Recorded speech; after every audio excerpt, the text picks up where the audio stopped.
Cantei, pessoal. Sentados nos seus lugares em silêncio. Virados para frente, prestando atenção.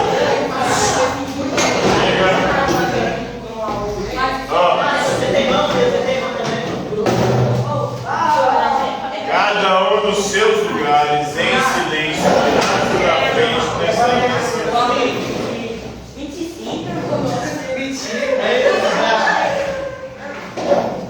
Matou todo nesse todo. Cada um nos seus lugares. No seu lugar? No meu lugar. Aí você trocar. Isso que eu dei também aqui, não. Sério, mas joguei aí. Falei nada.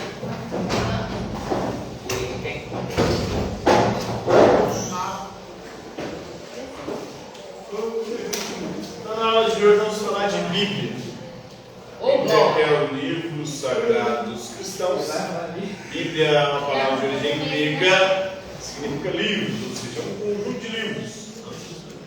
Na Bíblia Católica nós temos 73 livros. Quantos? São 73, 46 no Antigo Testamento e 27 no Novo Testamento. Na Bíblia evangélica protestante são 66 livros, 39 no Antigo Testamento e 27 no Novo Testamento. Então, ela é considerada a palavra de Deus para os cristãos, dividida em Antigo e Novo Testamento.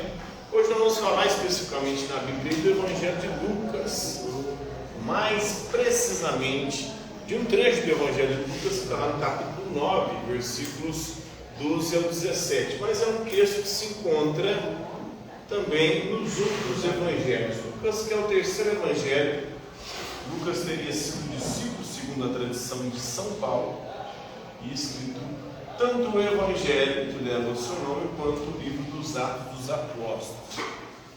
Mas esse trecho aqui que a gente vai ver de Lucas 9, capítulo 12 ao 17, que é a alimentação de 5.000 pessoas, a gente encontra também no Evangelho de Mateus, capítulo 14, versículos 13 a 21, no Evangelho de Marcos, capítulo 6, versículos 31 a 44, e também no Evangelho de João, ou seja, está em todos os Evangelhos, todos os 4 Evangelhos, está em João, capítulo 6, versículo 14.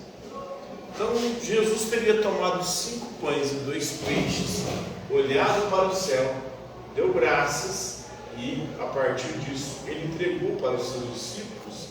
Esses 5 pães e esses 2 peixes foram se multiplicando e conseguiu alimentar uma multidão de 5.000 pessoas.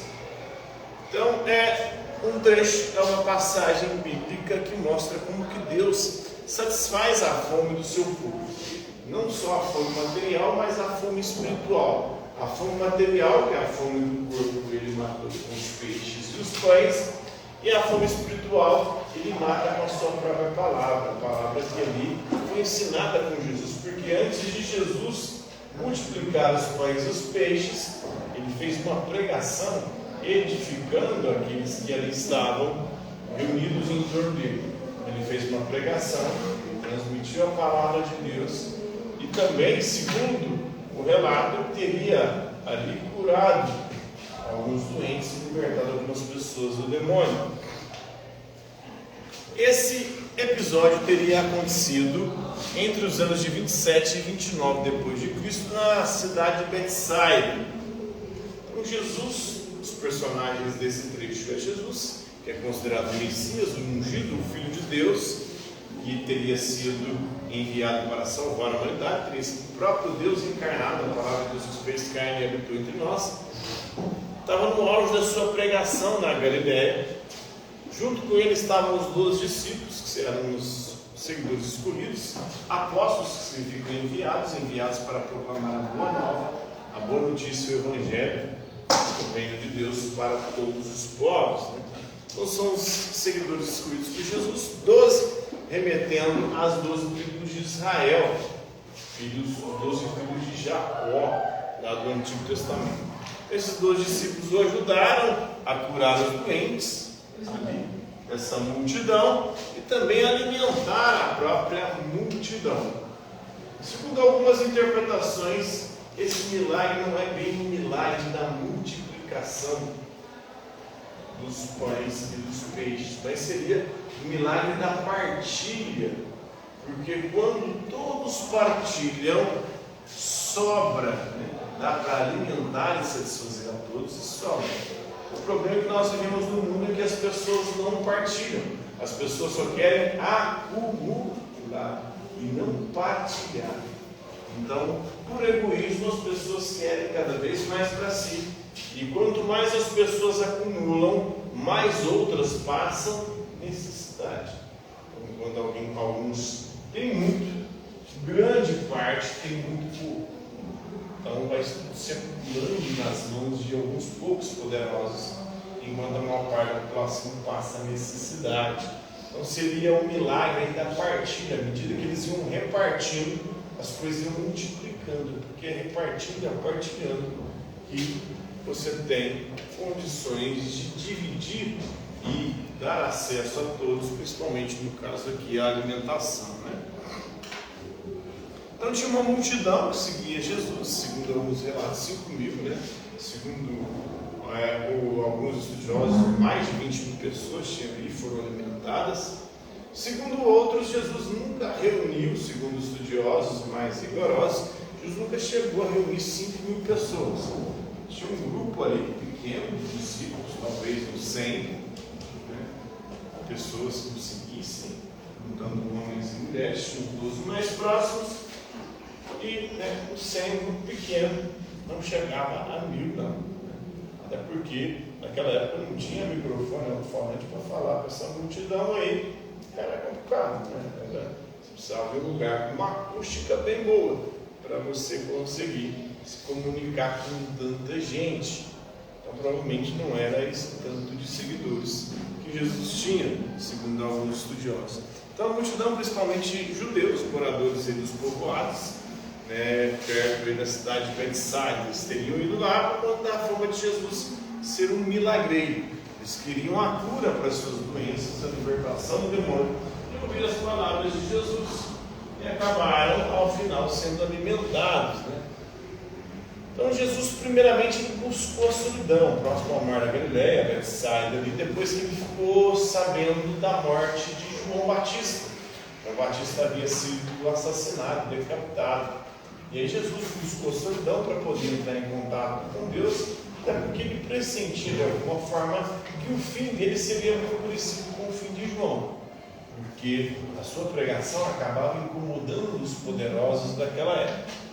E aí, quando ele buscou a solidão, o povo ficou sabendo que ele estava lá e começou a ir atrás dele, em busca de cura das suas doenças, da libertação dos demônios, e em busca de alguma palavra ali que pudesse confortar o coração deles.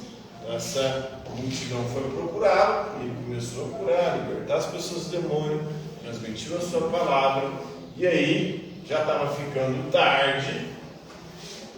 Os discípulos sugeriram a Jesus para dispensar o povo, para poder vazar, porque senão o povo vai passar necessidade ali, deve ficar com fome.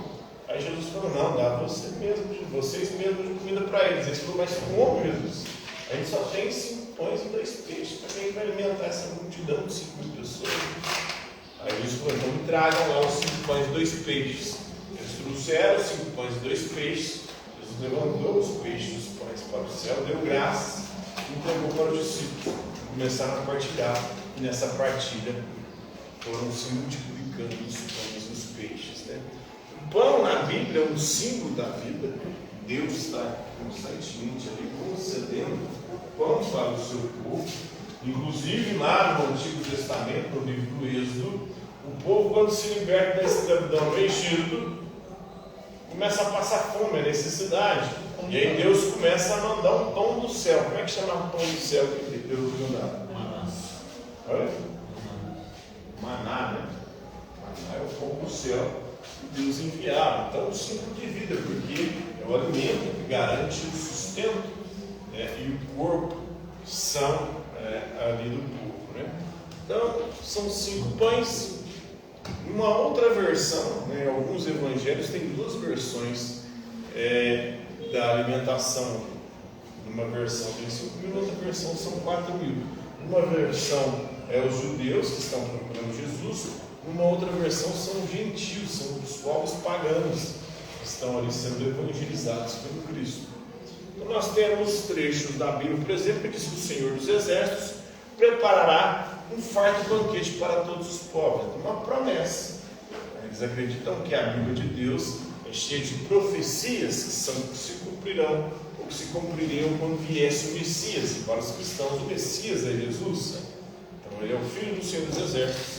E ele veio para fornecer um banquete para todos os povos, ou seja, fazer com que todos tivessem acesso a uma vida digna, a uma vida de qualidade, uma vida de abundância, uma vida com acesso à alimentação, onde o povo já não mais sentiria fome, onde o povo seria curado das suas doenças, onde o povo seria libertado do demônio, do poder do diabo, Satanás.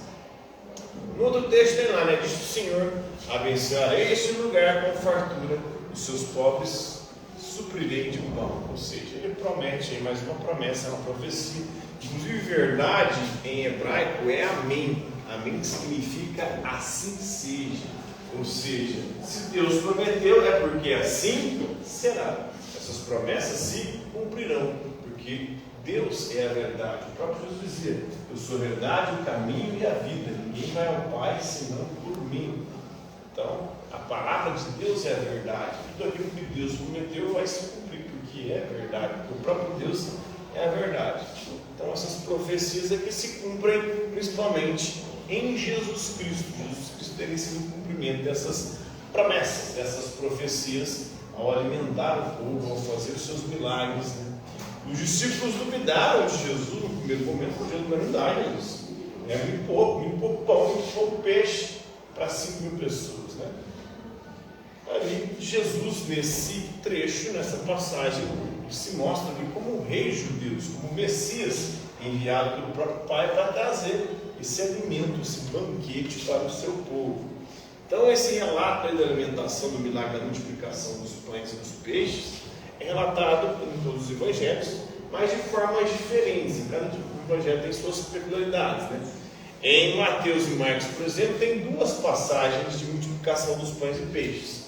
Uma alimenta 5.000, outra 4.000 pessoas. Em Lucas e João só tem a alimentação de 5.000 pessoas. O local também difere aí, No primeiro milagre de 5.000, geralmente ele está em Betsaida. Já no 4.000, ele está perto da Decápolis, na região dos Gerazenos, uma outra região, não é Betsaida, O povo alimentado, na alimentação de 5.000 teria sido os judeus. Então, primeiro Deus veio trazer o alimento, a salvação para o seu próprio povo, para o povo que ele escolheu no Antigo Testamento. À medida que esse povo não aceita Jesus como Messias, Deus, através de Jesus, vai atrás dos gentios, ou seja, dos pagãos, daqueles que não eram judeus. Então, por quê? Porque os judeus não aceitaram o Messias que Deus havia enviado, seu próprio Filho, Jesus. Então, os pães e peixes antes do milagre, no milagre de 5.000 era 5 pães e 2 peixes. No milagre de 4.000 era 7 pães e vários peixes. Então, uma diversificação.